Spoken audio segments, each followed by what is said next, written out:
powerful office in the world. It's an office that not only tests your... All right, ladies and gentlemen, we are live. More importantly, it's an office that can test your character. Because you not only face moments when you need the courage to exercise the full power of the presidency, you also face moments where you need the wisdom to respect the limits. I don't know why it's like this. This nation was founded on the principle that there are no kings in America. Each of us is equal before the law.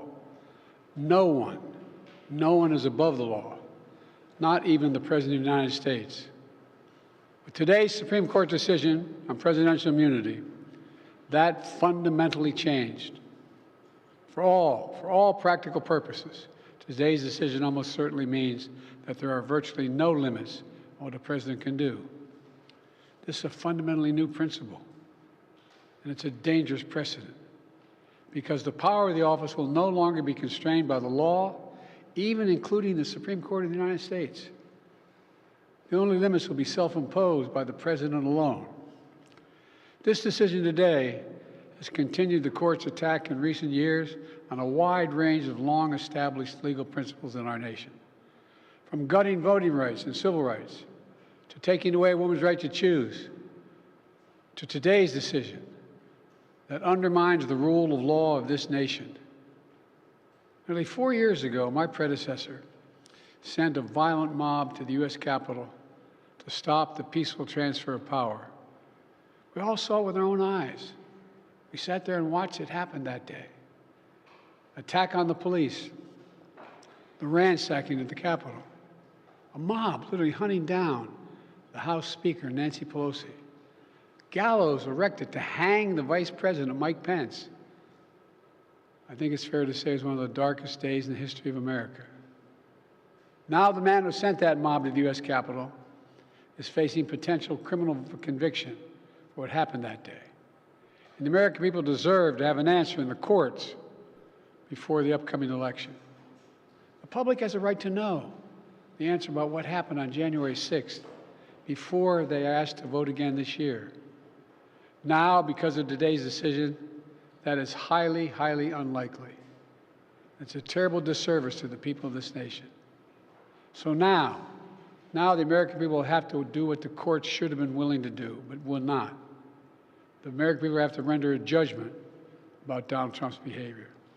The American people must decide whether Donald Trump's assault on our democracy on January 6th makes him unfit for public office in the highest office in the land. The American people must decide if Trump's embrace of violence to preserve his power is acceptable. Perhaps most importantly, the American people must decide if they want to entrust the president once again, the presidency, to Donald Trump, now knowing he'll be even more emboldened to do whatever he pleases whenever he wants to do it. You know, at the outset of our nation, it was the character of George Washington, our first president, to define the presidency. He believed power was limited, not absolute, and that power always resides with the people, always. Now, over 200 years later, with today's Supreme Court decision, once again, it will depend on the character of the men and women who hold that presidency that are going to define the limits of the power of the presidency, because the law will no longer do it. I know I will respect the limits of the presidential powers I have for 3.5 years. But any president, including Donald Trump, will now be free to ignore the law. I concur with Justice Sotomayor's dissent today. Here's what she said. She said, in every use of official power, the president is now a king above the law. With fear for our democracy, I dissent. End of quote. So should the American people dissent. I dissent. May God bless you all, and may God help preserve our democracy. Thank you. And may God protect our troops. And he runs. Wow, what a coward. Wow, what a short address. A few minutes. I'm not even, 5 minutes in, and he runs from the press. Ladies and gentlemen, that was the press conference. I'm sorry about the video player. I don't know why it was so weird. Let me refresh this and see if I can do. Here we go. looks different now a little bit. Why does it look all squashed? I don't know what's going on. Okay, guys. Yeah, so that was it, guys. That was your president. President Joe Biden coming out and doing a press conference. I expected it to be a lot longer than this. Looks like he took his orange Gatorade this morning, or this afternoon, rather. And he had his teleprompters right there where he could read off of and sound at least somewhat coherent.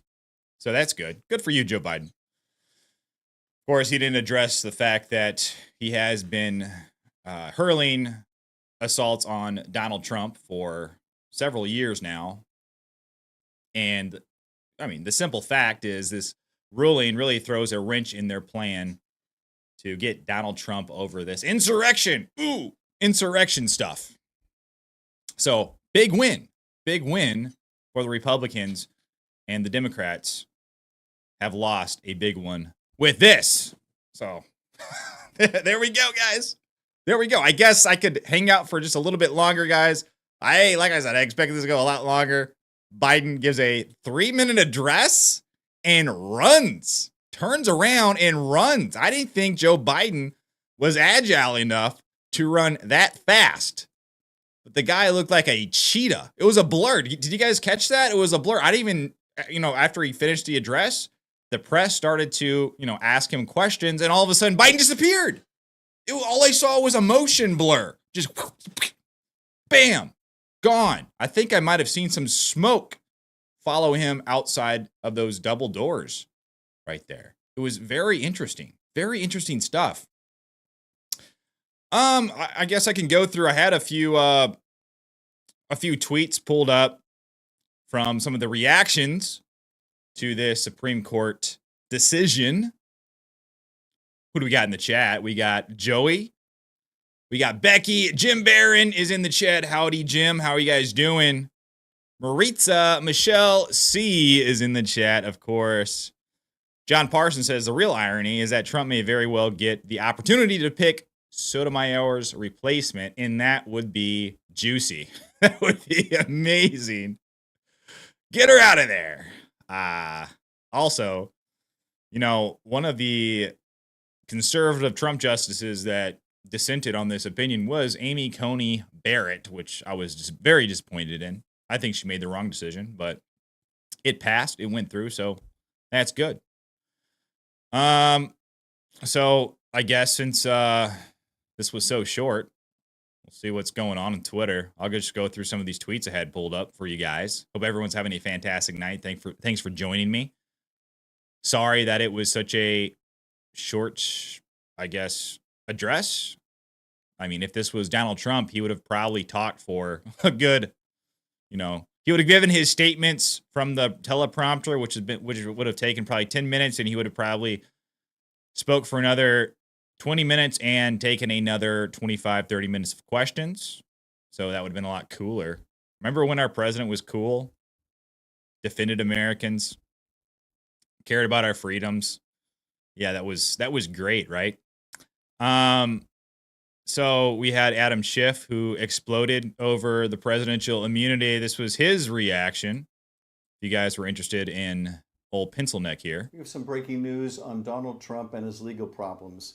Just a few hours ago, the Supreme Court ruled on whether Donald Trump is immune from prosecution on charges relating to his efforts to overturn the 2020 election. And they released a shocking and destructive decision. Donald Trump will have immunity for official acts, an astonishing decision that validates the former president's attempts to undermine our democracy. Oh, okay. And one that flies in the face of our founding principles and the idea that no one, not even the president, is above the law. What about Obama? If leaders can be immune from liability for criminal acts while in office, designed to overturn a free and fair election, that might very well be the end of our republic. Holding leaders accountable, no matter what office they hold, is the hallmark of what about what party they hold and healthy democracy. But this partisan Supreme Court just doesn't care. Okay. Our country is in grave danger if we allow any president to stay in power after losing and be held immune from legal consequence. What's clear is that the first and last line of defense for our democracy will be the ballot box, not the courts. I agree. This November, we must put an end to Trump's dictatorial ambitions once and for all. Thanks, Adam Schiff. Really appreciate it. Thanks, Mr. Bottleneck. Yes, I agree. The ballot box is where we need to go to make sure this train wreck doesn't happen again. We also had a Democrat, Zoe Lofgren. Guys, these Democrats are saying some pretty crazy stuff about this Supreme Court immunity ruling by the Supreme Court. I said that already. I'm repeating things. This is what she had to say. She said, theoretically, President Biden, acting within the scope of his official duties, could dispatch the military to take the conservative justices on at the court. I don't want to say it. It would probably red flag my video. Listen. I guess, theoretically, President Biden, acting within the scope of his official duties, could dispatch the military to take out the conservative justices on the court, and he'd be immune. I guess, Okay. So Biden, I could see Biden doing something like that. I mean, maybe not Biden directly, but his administration pressuring him to do something similar, because he doesn't practice restraint. He sneaks around. He's all sneaky. All of his administration officials, they leave their high-paying, high-level offices in the Department of Justice to take low-level positions in district attorneys' offices to prosecute Donald Trump, also known as Michael Colangelo, to just name one of them. So when it comes to which president practices restraint, I think there is a pretty good case to be made that it's Donald Trump who actually practices the restraint. ALX tweeted this. This was funny. There was a individual on Twitter that said there was the scenario where Trump could order the DOJ to open sham investigations into political rivals. What? I've never heard of that. What are you talking about? What? Wait, you're talking about Trump's past 2 years, 3 years? A scenario laid out on MSNBC is the following. Trump could order Justice Department officials to open a sham investigation into his political rival, and he could be immune from criminal prosecution. Oh! What? What are we living in the Twilight Zone here? The officials below him could be held accountable, but Trump can pardon those officials. Seems very, very familiar. Of course, we already talked about this. Justice Amy Coney Barrett sides with liberals in parts of Trump's immunity case. And this one right here, this one includes the Harry Sisson. Oh, no, this is not the Harry Sisson one. I thought I had the Harry Sisson tweet up here. But there are some liberals that are openly calling for some things to be done to Trump after this ruling. I will play this for you guys. It's very, very crazy. If it was coming from a Republican, there would be some crazy reactions to this. But since it's a Democrat and it's against Trump, they'll probably get a slap on the wrist. So the Supreme Court ruled that a president has complete immunity for any act they do in their official capacity as president. And Joe Biden is still president. And the Supreme Court is counting on Joe Biden to continue to be the good man that he is and not abuse what they have just given him. But personally, I think Joe Biden should go full Monty on this. I mean, in his official capacity as president, maybe he could just disband the Supreme Court or unalive Donald Trump. I mean, he'd have complete immunity. He's president, right? That would certainly solve a lot of our problems. What? So whoa. Just ban the Supreme Court? Oh, man. That is a giant mistake, young lady. I can't even talk. That's so crazy. Okay, guys. Last thing, and then I'll get to comments, and I'll hop off here. I had this article pulled up from Axios. Democrats vow to get aggressive with SCOTUS after Trump ruling. They're already attacking the Supreme Court. They're already attacking Justice Thomas, my favorite member of the Supreme Court. He's incredible. He's just so good. They go after him. Was it him or Alito? Who was it they went after for having Trump flags? No. How dare a member of the justice of the judiciary support one candidate, and it shows. But there are crickets whenever Judge Burchon, who prosecuted Donald Trump and successfully, or he was the judge, he actually donated to a candidate, and his daughter raised money through her organization, hundreds of millions of dollars through her organization for prominent Democrats. But let's see what this article says. House Democrats are previewing plans for a forceful legislation and investigative push against the Supreme Court's ruling that presidents have legal immunity for official acts. Why it matters? It is part of the House Democrats' effort to frame themselves in the 2024 election as a potential bulwark against unified conservative control of a federal government led by President Trump. One House Democrat told Axios, everyone is making the argument with donors after President Biden poor debate last week. The only thing more dangerous than Trump winning is Trump with control of all three branches of government. Let's go. I want that. We need that. Justice John Roberts, writing for the conservative majority, said a former president has absolute immunity for acts. Yeah, he's an official acts. Yes. He is the commander-in-chief. And if you have a problem with that, impeach the guy.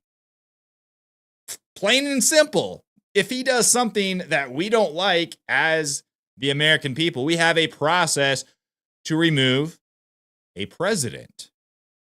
And that is through impeachment. Why are the Democrats constantly wanting to circumvent this republic that we have been for hundreds of years? Why? Really odd, right? Of course, most of you probably are already aware of this. The decision leaves it to lower courts to determine if most of the criminal acts Trump was accused of in the January 6 indictments are official or not. Any win for Trump, the rulings all but guarantees the case will not go to trial before November 5th. So that's good news. But there are some Democrats who are getting aggressive with the Supreme Court, the highest court in the land. Yes, they're too big for their britches. Minority Leader Hakeem Jeffries, he's playing tough guy here. He said in a statement reacting to the ruling that House Democrats will engage in aggressive oversight and legislative activity in response. The aim, he said, will be to ensure that the extreme far-right justices in the majority are brought into compliance with the Constitution. What? Do these people even know that they are lying? You can read the Constitution. If you want a president to suffer some consequences for something he does, you impeach the guy. You impeach the president. Impeachment. Goldman, a representative from New York, says, it is incumbent upon the legislative branch to preserve the constitutional foundation of our democracy. Our democracy. Our democracy. Our democracy. Our democracy. As three co-equal branches of government. So, yeah, guys, expect more attacks on the Supreme Court coming in the future. No doubt. I'm still blown away at how short Joe Biden's press conference was. It was like, was it even 3 minutes? I don't think it was even 3 minutes. I don't even know, because it started, I pressed live, I clicked the player, and then the player was all wonky.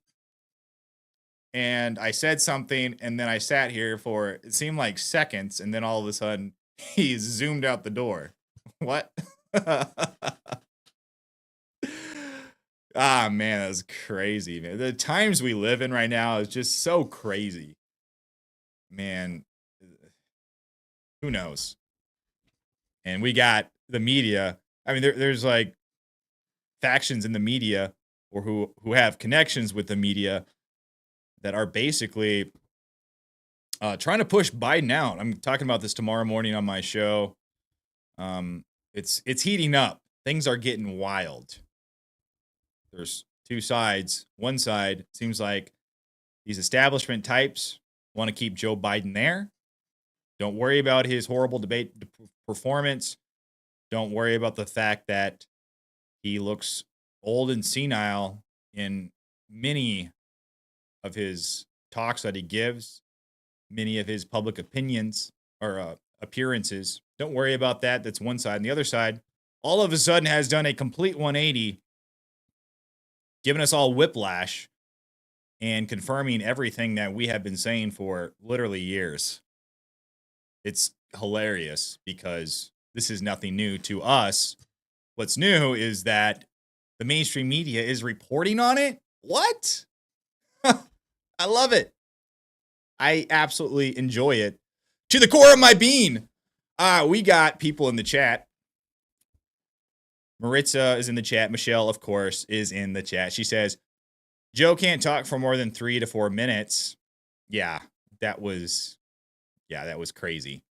I kind of disappointed. I wanted to see him go longer, but he can't, I guess. Jeremy says, democracy is a form of government, and it is not the form of government that the United States of America has. We are a represented constitutional republic that has a democratic structure, has democratic structures and values. That is correct. Yes. I saw in the media not too long ago how these reporters and news anchors were extremely perturbed that Trump supporters were saying that the United States is not a democracy. Why would they be upset about that? Because it's true. Sometimes I myself even slip up and call it a democracy because a lot of people use those words interchangeably, but they are not, in fact, the same thing. And that's a good point, Jeremy. Andrea says, immediately afterward, a reporter shouted and asked if he was going to step aside. Yeah, and that's when we saw him disappear. Oh, man. Bear says, thanks for hanging out, Bear. Roberts and Amy do not have children legally. Ireland does not adopt to America. Kathy says, thanks, Andrew. Devilcrats, go figure. Yeah, go figure. Thank you, Kathy. And Jim says, we'll close it out with this from good old Jim Barron. Rigor mortis. Joe's jungle juice must have been wearing off. That is true. All right, ladies and gentlemen, thanks for hanging out for this short live stream. I hope everybody has a fantastic night. If you guys would like to join me tomorrow morning on my live stream, I'll be talking about all of these things and some of these situations happening in the media, this rift that we see of those who want Biden out versus the ones who are trying to continue to gaslight the American public and say that Joe Biden is, in fact, okay. And it's just not working anymore. But, ladies and gentlemen, until then, I will see everybody on the next one. Good night.